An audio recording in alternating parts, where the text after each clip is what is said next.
What's up, guys? PDC here, and today we're going to be finishing off the team building section of our competitive guide. I originally planned to do, actually, no, I originally planned to do team building this week, but I said I would do prediction.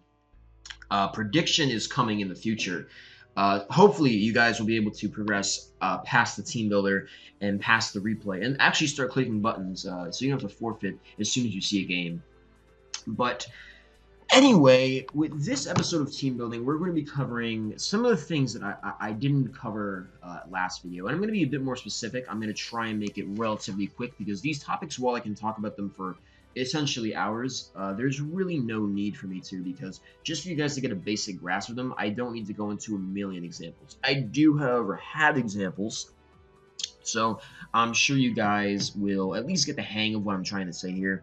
Team building in Pokemon is a very, very hard thing, and it is, in this case, this video will be for every generation because it's a broad concept, not limited to a metagame. So hopefully you guys will be able to draw something out of this for every metagame in which you play, whether OU, UU, or Gen 3, or Gen 2, or Gen 1. And the first subject that we're actually going to be talking about is innovation. I'm sure you guys know a decent amount about innovation, just because, especially on YouTube, you have PokeTubers like Joey using weird Pokemon. You have people like Blunder using weird sets, or Envy using weird Pokemon. And the truth is that most of that stuff is not innovation. It's using stupid shit to get views. That's the truth of the subject. They're using wonky teams. Like Hita Fajita is not innovation. That's just using stupid shit. And there's a big difference between innovation and using stupid shit. And in that regard, I think that a lot of people conflate the two and think that, oh, if I just use a random Pokemon which has not been used in OU and it gets a kill, that's innovation. You're probably not really innovating. You're probably just using something random or arbitrary to get, a surprise kill. And that sounds like it would be innovation, but innovation is a lot different than that. Innovation comes from analyzing a metagame, analyzing an opponent, and thinking about what would do well in that metagame. It's not just going, oh, maybe I should stick that's actually decent. Actually, Magic sucks. Maybe I should stick an Altaria on my team because I bet that would surprise somebody in one case. That's not really innovation. That's just being random and randomizing your team builder.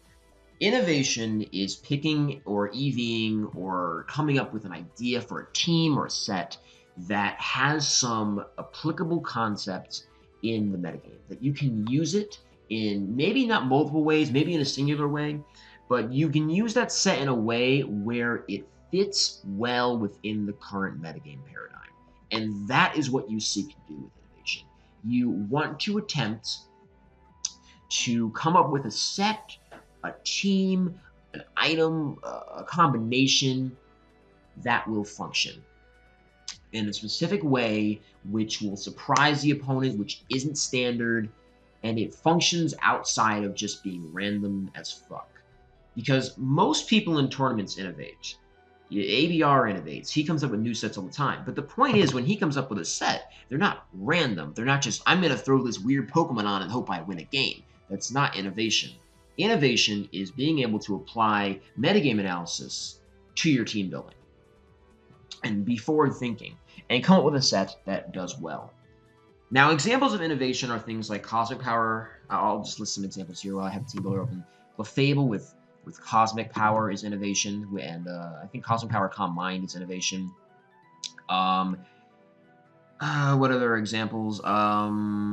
The Electric Seed Luchador was originally innovation because no one really thought this one would be good, but people thought to originally, now this set's pretty standard now, it's almost the only set, but people who thought of using this Pokemon with Electric Seed and Tapu Koko, that's innovation. People in ORAS who thought about using Hidden Power, Hidden Power Ice Diancie, that's innovation because you're luring and killing Lando. This is a surprise move that has a real function in the metagame. People who thought about using, I believe it's Mimic. It's copy. People who thought about using Copycat Lopunny in ORAS, that's innovation, being able to copycat hazards, or using Encore on Lopunny as well. People who think about using, who introduce knockoff Ferrothorn, that's innovation. people who started using, Psychic Z Volk, that's innovation because you're looking at a metagame where Toxapex counters Volk, and you're thinking about what you can do to make sure that counter is non-functional anymore. That's innovation. Coming up with an EV spread that survives a certain move, or putting a berry on a Pokemon with a move that would kill its normal counter to lure something else. That's innovation. Going, I'm going to stick a I'm gonna use Ambipom. No, that's not innovation. That's just using Ambipom because for the sake of it, you enjoy using random mons. And I'm not disparaging that either. If you think that I am, then you're wrong because I enjoy using random stupid shit too, just for the sake of having fun. But if you're in a serious tournament, I would highly suggest that you don't follow the idea that if I use something random, I'm innovating. That's just not how it works. And that will bring us to our next subject. Building for tournaments and building for the ladder. So when you're building for a tournament and when you're building for a ladder are two very different things. When you're building for the ladder, I mean, usually your goal is to peak it. People test tournament teams in the ladder all the time, but usually tournament teams are not intended to peak number one. Tournament teams are usually more nuanced, less general, more specified for an opponent or more specified for the tournament metagame instead of the ladder metagame. And those are two different things which I'll vaguely explain in this video. I'll probably talk about them more in detail in a future video, but just know that the tournament metagame and the ladder metagame are very, very different things. So when you're building for a tournament, innovation is going to be more common. You're going to be thinking about specific techs that you're going to use versus a specific opponent. You're going to be in a different metagame. You're going to be in a more competent metagame, and chances are you won't be plagued by like mono defensive teams. In tournament metagames, people almost always play with a mixed style. People use offense, people use rain, people use stall, people use balance, people use, all these different styles. And on the ladder, people almost exclusively opt for a defensive or very heavy, hard balance style because the truth is, and I'm going to lay this down on you here, people on the ladder are really shitty at playing. Most of them are. Even the top tier players would probably get washed out by a tournament player because I'll talk about this later, but ladder players don't really know how to form a game plan or understand how exactly to win a game in the long term. And that's why they run defensive teams, because defensive teams have the option of not prediction. Defensive teams really don't need to predict. If you're running defense, the chances you're predicting are going low. They're a lot lower. So you don't really need to predict actively when you're using a defensive team most of the time. And the thing with ladder players is that they don't really know how to break these teams consistently. So when you're building for the ladder versus building for the tournament, you're always going to be using defense on the ladder if you want to peak. In the case of tournaments, you can use literally anything because most of the people in tournaments, or at least high-level tournaments, are capable of playing any style and capable of forming a game plan regardless of the type of team. Defensive teams are just easier to win within the ladder, and that's a fact. For the case of tournaments, your teams are going to be more nuanced. They're going to have, like I said, specific tech, specific sets, specific mons that form a role there in that metagame. The tournament metagame is, in a way, a lot more varied because you have the option to use all these different styles to the highest level, and you have to look out for them. When you're on the ladder, you only have to really know how to beat defense or use defense yourself in a way that makes you not lose, and you'll probably be able to bring home a game. But when you're building for a tournament, you are in a different ballgame. People don't understand that on the ladder and on the tournament playfield, you're in two different worlds. In the case of building for a tournament, you have to look out for innovation. You have to scout. Because on the ladder, while 9 times out of 10, you're just going to be playing a really ultra-standard team, when you're building and playing in a tournament, you have to look out for specific things that you may not always see. Look at how your opponent plays. Is he trying to lure you out? So when you are building for a tournament, understand that you're not going general. You're going specific, but you're going specific in a larger metagame. You have to build teams that function in a way which isn't 100% predictable. And it's fine to use standard teams in tournaments. That's not what I'm saying. Standard teams go pretty far in tournaments all the time. But when you get to the highest level, you're going to see people trying to throw, innovations and little random moves, not random moves, but innovative moves on their Pokemon, or innovative items or different sets. You're going to see people switching up styles. So when you are building, keep in mind the basic fundamentals, but you also have to keep in mind that you're in a bigger playing field, and a playing field which people will call you out on your shit.